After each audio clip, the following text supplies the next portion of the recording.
Hi, this is Layng Martine Jr., author of Permission to Fly, and you are listening to So Booking Cool with Jewel B. Welcome to So Booking Cool. It's Jewel B. Today's guest is a Nashville Songwriter Hall of Fame member whose career spans more than 4 decades. The Grammy nominee has written for many artists, including Elvis Presley, the Pointer Sisters, Jerry Lee Lewis, Reba McEntire, and Trisha Yearwood, just to name a few. He is also responsible for that jingle, plug it in, which comes from Rub It In. Today he is here to discuss his new and debut book, a #1 Nashville bestseller, Permission to Fly, a memoir of love, crushing loss, and triumph. He is Layng Martine Jr. Check out part 1 of my interview with him, only on So Booking Cool. So, Layng, one of the reasons I understand that you wrote Permission to Fly was because of the great reception that you received after penning your essay, Modern Love, for the New York Times, which, by the way, listeners, when you read it, if you haven't read it, Modern Love, it just hits you. It's so compelling within just the first 2 paragraphs or so. But yes, Layng, what were the inspirations that all led to you writing a book? Well, Jewel, initially I wrote the Modern Love essay because 26 years ago now, my wife was crippled in a car accident. We've been married for 54 years, so halfway through our marriage, she was crippled in a car accident.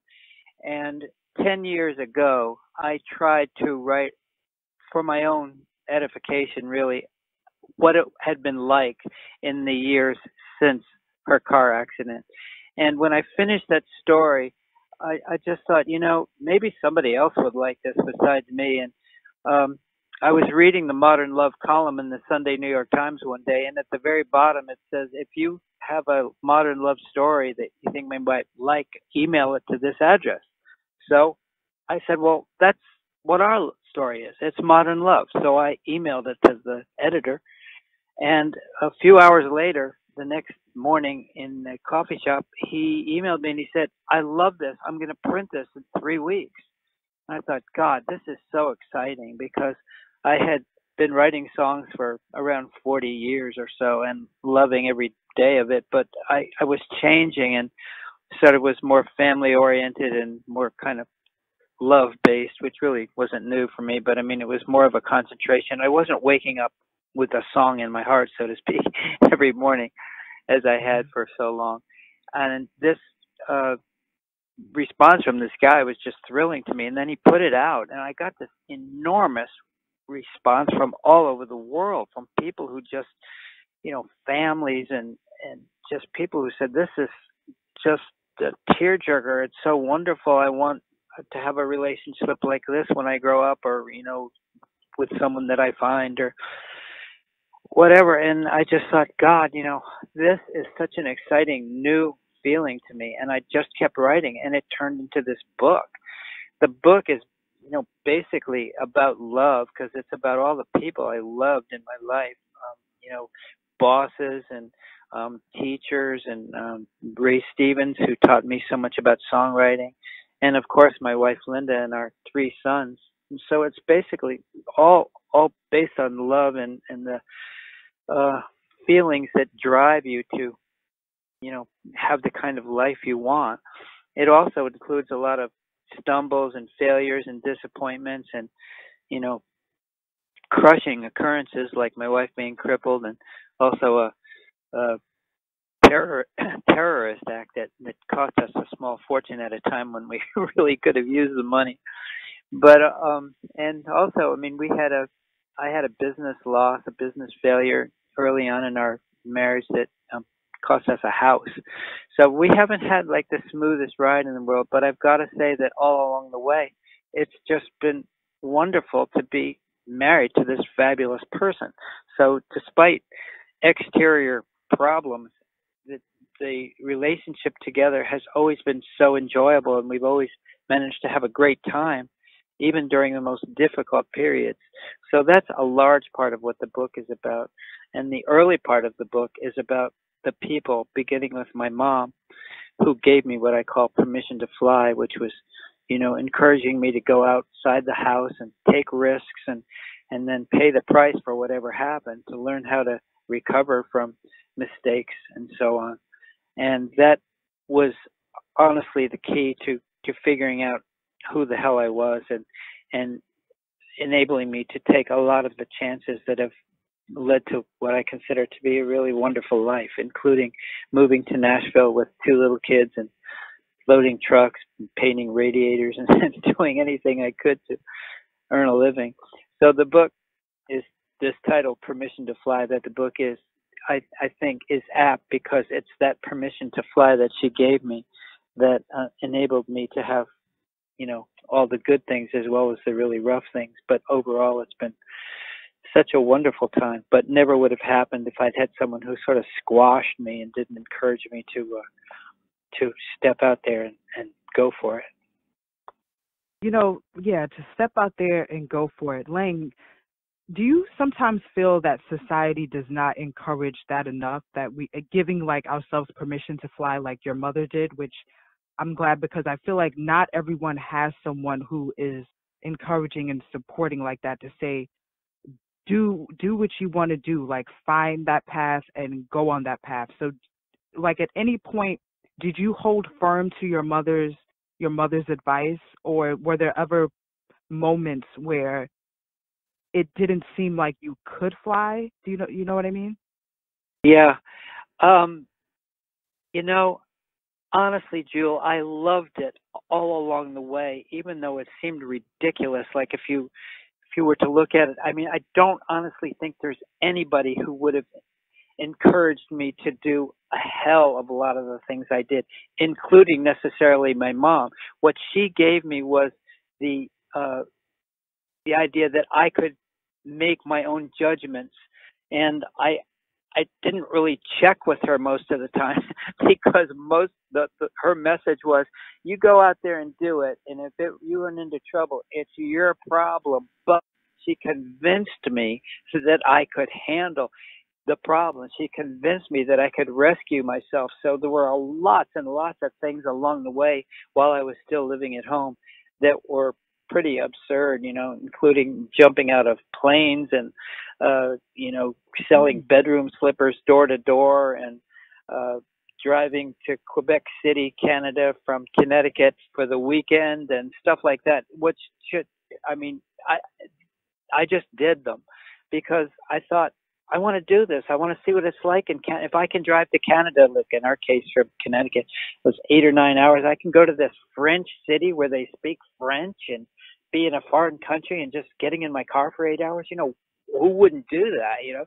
So there were all these things that she just had this why not factor that she just stamped on my brain. So, I, I also knew, Jewel, that the price that these things cost, which were, very costly at times, including, as I say, losing our house at one point. I knew that they were my doing, that the universe didn't conspire to do this to me. They were my doing. And so I had to figure out how to recover from them. But she's the one that convinced me that I could and start over, because starting over is something we all have to do 10 quillion times in our life. We just constantly starting over in big ways and small ways. But she convinced me that I could do it. And so I really didn't hesitate to do anything that just felt worthwhile to me. And if it didn't work out, I know she had this saying, which was something like, when something awful would happen, she'd say, it's not your fault, Layng, but it's your problem. And that was a mantra that stuck with me because, like one of the things in the book, I had a song out called I Was Blown Away. And it was out by a woman named Pam Tillis, who was at the time the reigning country music vocalist of the time. This was 1995. And while that record was just about to get into the top 10, a building in Oklahoma City blew up, the Murrah building, very famous, horrible thing. Well, all the radio stations were getting these phone calls that said, how can you play a song? Well, I was blown away when 168 people were actually blown away today. How could you play that over and over? And so this went on, they took it off the air like that night. So, I just couldn't believe it because my previous record called The Greatest Man I Never Knew by Reba McEntire, a song that I co-wrote with Richard Lee, had most of the money from that had gone to pay for things related to my wife's car accident. We needed elevators and 2 houses and blah blah blah, boring stuff. But so I needed this money from this record, and I just couldn't believe it when it blew up and just for no reason that had anything to do with us, evaporated. So this mantra, again, it's not your fault, but it's your problem, just kept coming into play, and it was a comfort because it wasn't the first time something unexpected had happened, and I kind of knew how to handle it. I mean, I cried when that happened, that's for damn sure, but I wasn't a shock that things like that do happen, and we did recover, and we've had a fabulous life, and it just went on from there. But it was this ability that she gave me young to learn how to recover and how to go on and just keep going, that has been the key to really everything.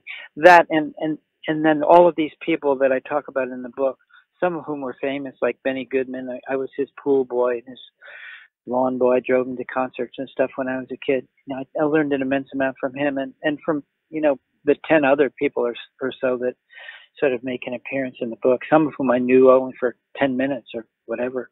But anyway, it's all centered around this permission to fly, which was permission to see if you can fly is kind of more like what it really was. Mm-hmm. And, I couldn't always fly, but I could always come back from it. So just luck. But without my wife, I could hang it up. I mean, as I say, we've been married 54 years, and she's just so gutsy and so smart and so happy and just such a pleasure every single solitary day. And I can't imagine what it would have been like without her. Wow, that is amazing. That is really amazing, Mr. Layng. I also want to know, what's the story behind you jumping out of the planes? Was that one of the jobs that you did? Oh no, Jill, that came about because this kid and I sold bedroom slippers one summer door to door, and we made what we thought was a fortune doing it. We started out every morning with this back seat. Well, we each had a car. I had a back seat full of bedroom slippers, and so did he. And we would choose a neighborhood. And the best neighborhoods were new developments because the houses were close together and there were no trees in between. So we would go to houses that were side by side, and we'd each go up and we'd be wearing the slippers. We'd have a different colored slipper on each foot and one on our hand. And so going up these steps side by side, maybe 70 feet from each other on these two houses, we'd have all 6 colors were visible, between the two of us.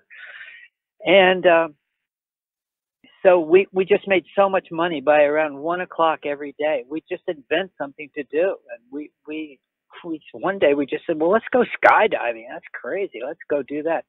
So we went to this place in Massachusetts where you went to a kind of a simple airfield, and they taught skydiving. It was like a 3-hour course, which seems absurd, but that's what it was.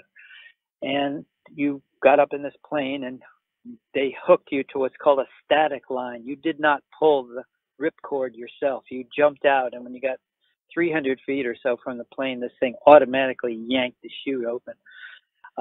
So, we did that. But we tried, one day we just said, let's drive south and turn around when we see the first palm tree. So we got in our car in Connecticut and drove south. The first palm tree we saw was Myrtle Beach, South Carolina. And we turned around and came home. But these were just crazy stuff. But it was what we wanted to do. We were 18 or 19 or whatever, and we were trying to experience the world and see as much as we could, do as much as we could. And we had all this money, that at least to us, it was a lot of money, to do it. So we just did it. Wow. And I'm sure it was a lot of, you guys were young and adventurous and free. That's great. Yeah. Oh, yeah, Jill, you hit it. It was the feeling of freedom where we just thought, we can do anything we want all day and we can pay for it. And it was so wonderful. We never had to, we didn't have a boss or anything. It was just, we were completely independent, and it was so much fun. I mean, we were constantly tuning up our pitches, which basically was something like, they're soft, they're washable, and they'll last forever, or something. They're uncomfortable, something real simple like that. But we also use them as currency, like money. I mean, one day, the very first time I ever met Linda's brother, my wife's brother, who was recruiting me for his fraternity in college over the summer. He called up the summer before my freshman year and said, "Hey, do you want to come and throw the football with me and get to know each other?" And I said, "Sure." So we met at this high school. And after we'd thrown the football and were exhausted, we said, "Well, let's get some ice cream." But neither of us had any money because we just had on our gym shorts or something.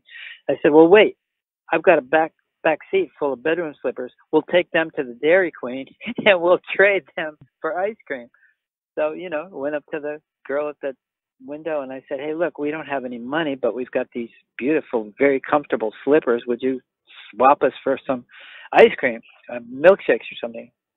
She and this other girl at the other window said, "Yeah, yeah, we'll do that." And they put them on, tromped around in them, said, "These are great. Yeah, what do you want?" And so it just had an endless effect to this one simple thing of having these bedroom slippers. Uh, it was just a key to a very happy summer. Wow. Did the did the did the bedroom slippers like play any role at other points in your life, like maybe later on? No, the slippers didn't, Jewel, but the friend did. We are still, in fact, he has a pretty good sized company, and he called me last 2 weeks ago, and he said, "Layng, I'm sending you 75 of your books that I just bought. I want you to sign one personally to each member of my management team at my company." And so he sent me the names of the people and what he wanted me to say, and so I signed the 75 books and sent them out to him. So we're still very, very, very close friends. And so in that sense, yes, it had a huge lasting effect.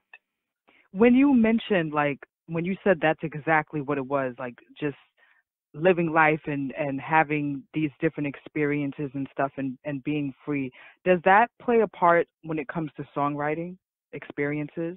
Well, it did to me, Jewel, because when I was growing up,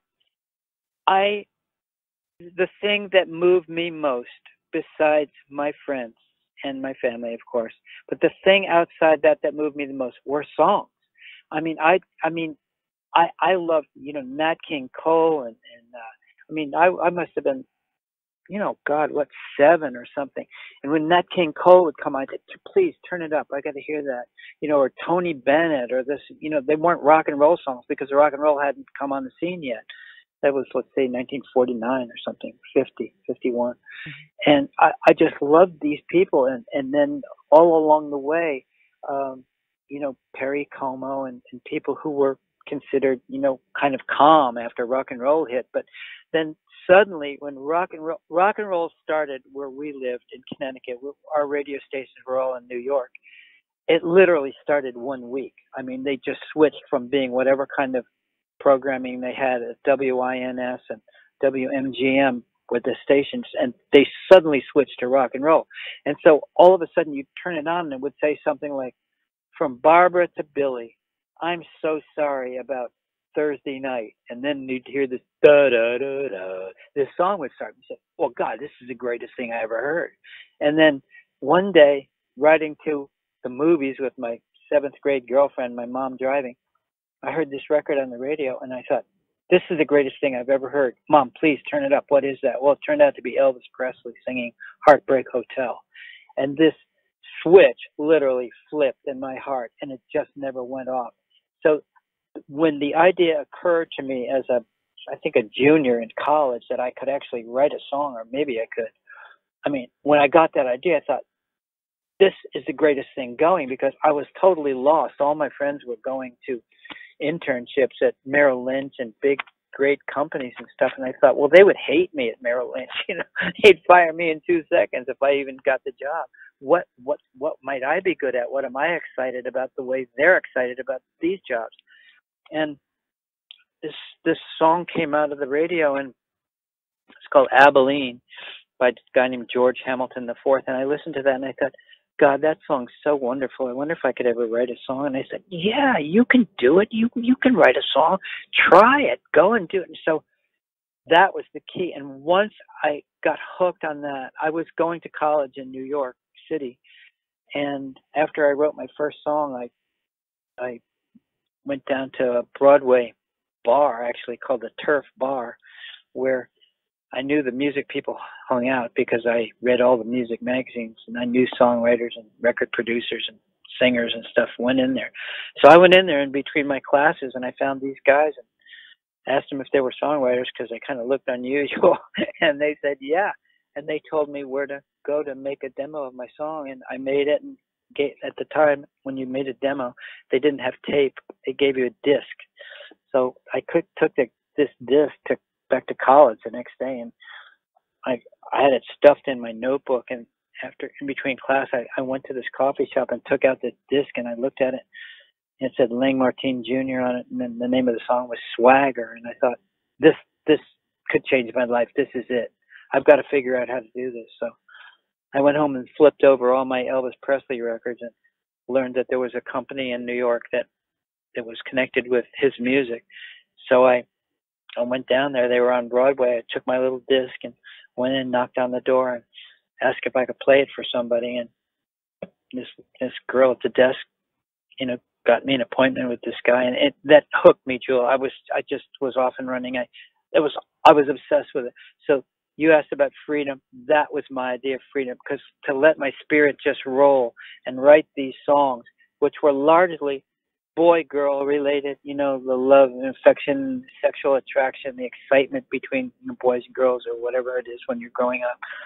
That just took me over, because songs like All Shook Up and A Whole Lot of Shaking and, Johnny Be Good and all this stuff that just screamed freedom and, affection and hugs and goodwill, and that's just what it all sounded like to me. So I just got eaten up by it. And fortunately, we lived close enough to New York. I could go to the Apollo Theater and see Little Stevie Wonder at age 12, and then 10 seconds later, the Martha and the Vandellas and the Supremes and Marvin Gaye, and one after another for, I think, $1.25, like 10 of them in one night.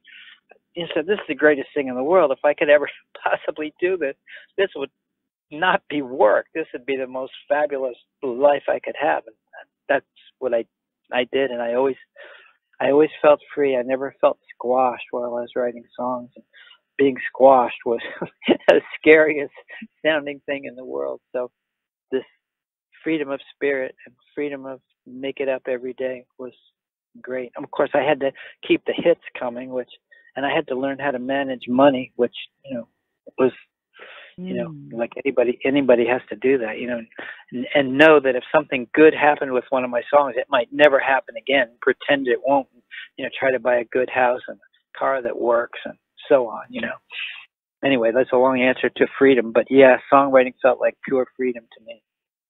First of all, I love that. I love, because I feel like it's so real, and a lot of people can relate to what you said about you were looking at your friends and people you knew at the time, and they had internships and stuff. They were getting certain opportunities, and you knew that, like, as great as those things were, it wasn't like what you were set out to do. You knew that there was something else, and it wasn't necessarily like your passion. And a lot of people, they get stuck, especially young people, comparing their journey to other people, Well, yes, and there's a huge luck factor involved. I mean, honestly, Jewel, I don't know what I would have done if my songs hadn't begun to click when they did, because I was working 2 jobs, and things would happen, like I need a new car battery or something pretty simple, and I thought, damn, I don't know if I can, pay for my kids' nursery school and pay for my car battery and I'm already working 2 jobs. There's like no more hours in the day. And so I was beginning to think, am I going to have to, try one of these jobs that I really don't want to do? And by some total miracle, my songs did begin clicking right around that time. And it takes 9 months or a year to ever get any of the money, like if a song's played on the radio. I mean, the 2 main ways songwriter earns money is through songs being played on the radio, or through record sales. So both of those take, at least 9 months or a year or more to get paid on. So I had to keep loading trucks and keep being a bartender and painting radiators and whatever else, while even though the song was called Rub It In, had become a really big hit. So, but also, I had a period of time right after college. I wrote songs for CBS's music publishing companies for 9 months until they fired me because I owed them too much money for the cost of my demos and my $75 a week advance. And at that point, we were married, and I had to have a job. So I got a job in advertising for 4 years, and it just wasn't for me. Advertising is a fabulous business. It drives our whole economy and everything, but I just felt that for me, it was not what I was supposed to be doing. I also felt that, we didn't need any more, detergents or perfumes or whatever. We needed something else that I could maybe try to provide. And so I made a lot of mistakes along the way trying to earn a living writing songs, but eventually I just was so lucky that some of them did click. And the failure that we had when I lost a business that I tried, and losing our house, was an enormous help to me in the end, because it came at a time we were, I think, 29 or 28, and we did lose our house and we did lose everything else we had, but we really weren't at a point like you would be if you're 50 or 60 when you don't have any time to recover. We did have time, and it was kind of like a business school to me. It was so devastating and so pervasive and so powerful and costly in every way that I thought, if we ever get back on our feet again, I'm never going to do anything that I don't love. Because I had a little fast food restaurant, and I didn't really love it. It was just intended to try to make money while I wrote songs. And so you can't really do well at something that you don't love and that you're not devoted to and that you really don't know anything about. I didn't really know anything about running a restaurant. I mean, I think I had 25 employees who hated my guts because I didn't know what I was doing. But that lesson, that when we did begin to make a little money writing songs, and we did know to, in our case, we bought a little 2-family house, a duplex, where we rented one side of it, and that helped, pay our mortgage and stuff. We kept it as close to us as we could, and tried to not do anything that depended on the mistakes of others. And we figured we owned the house, we could make our own mistakes and figure out how to rectify them. So we did buy a bunch of houses in the beginning, and use the rent or fix them up and sold them or stuff like that. And that was something that we did understand, and we were good at that. And so that enabled us to sort of fill in the blanks in the early years when my songs were not earning money. And Rub It In, which has a sweet, humorous story behind it, because that happened so organically, right? Can you tell us? You're right. Right? Yeah, well, tell us about that. Yeah.